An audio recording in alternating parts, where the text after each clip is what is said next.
Hi, Mary here from Mary's Heirloom Seeds, and I'm going to show you how to use our do-it-yourself seed starter pods.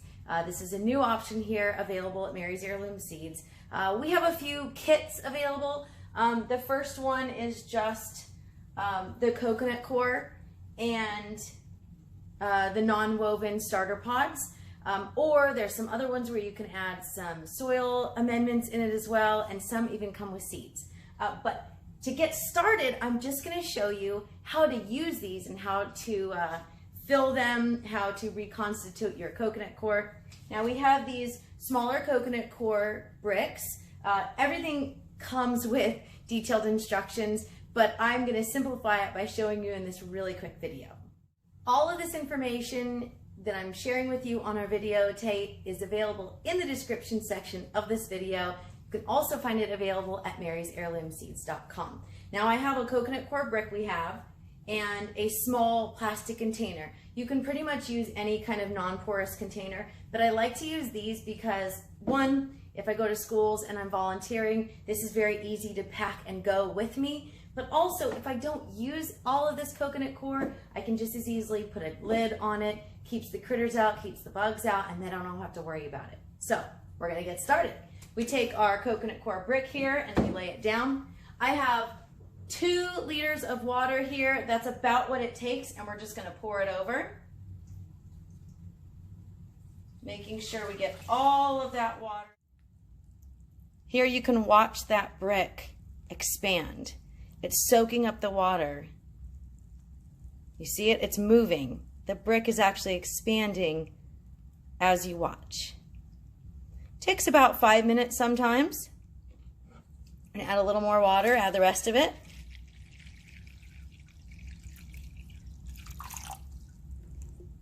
And you can really watch it expand there. I'll show you how tall that, that container is and how fast it's growing.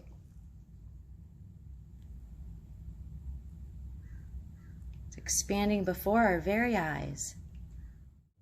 And I'm back. Now, oftentimes these coconut core bricks look like they're fully reconstituted after about 5 minutes, but really it's best to wait about 15 minutes so it fully soaks up all of that water. You don't want a lot of water still in your container, but we're gonna go ahead and start filling some of those seed starter pods. Our kits don't come with a tray to put your starter pods in. You're gonna have to find one yourself, as well as a container to put your coconut core in to reconstitute. These are really nice if you have very small seeds, like lavender or thyme, oregano, things that might get lost in the shuffle if you are planting outside or inside. Very small seeds or very delicate seeds. So we have here our non-woven seed starter pod. And we're gonna go ahead and first we're gonna ruffle up some of that coconut core, make sure it's nice and reconstituted, there's no big chunks. All right, so now we open it up and we're just gonna put our coconut core in there. Now, one key for this is you wanna make sure that your coconut core is firmly inside your pod. You don't want to push too hard and break that pellet, but you definitely want to make sure that there aren't a lot of air pockets in your pod when you're creating these seed starter pods. See that? I'm going to add a little more to top it off. And then we're going to put it in our tray here that I've saved. We've got some seeds. I got lemon basil, one of my absolute favorites. I've got some English lavender, again, another good one. We're gonna do a video on making some lavender oil pretty soon. And you're just gonna, again, wanna make sure they are nice and firm. They're nice and full. Our kits come with one of the plant markers that we carry at Mary's Heirloom Seeds. You get 5 or more depending on which kit you choose. And then some of them, like I said, come with seeds. And I wanted to show you some that we've already grown. You have a toothache plant here. These are teeny tiny seeds and they just germinated. And then we've got some Genovese basil here. Now, here's the awesome thing about these starter pods. The outer non-woven container is biodegradable. So you don't have to remove this outer container when you go ahead and transplant your seeds. You are literally just going to take this pod and you're going to place it in a hole in your garden that you've already made and prepared. Then you're going to cover it with soil, and that's all. There's no root disruption. There's no damage from transplanting. You just take the entire pod and you place it in your soil wherever you want to plant it, whether you're planting in a container or whether you're planting in ground. These are so easy to use. If you've liked this video, please like the video, subscribe it, share it. If you've got any questions, you can always send an email to mary@marysheirloomseeds.com. There is a lot of great information available on our YouTube channel as well as on our website.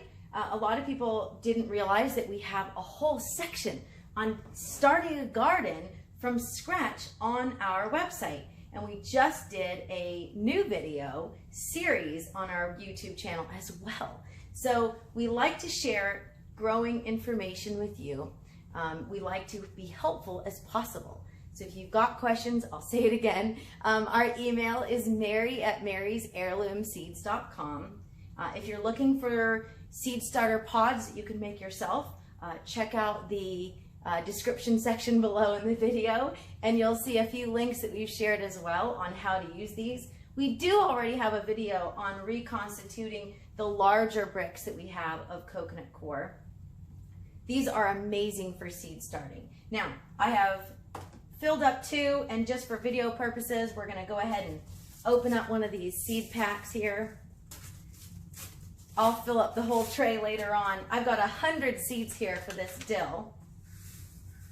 And I'm just gonna put about 2 or 3 per. Since I don't have my little stick that I use to make a hole for these, I'm just going to make a small hole here with my plant marker. Place my seeds in the hole.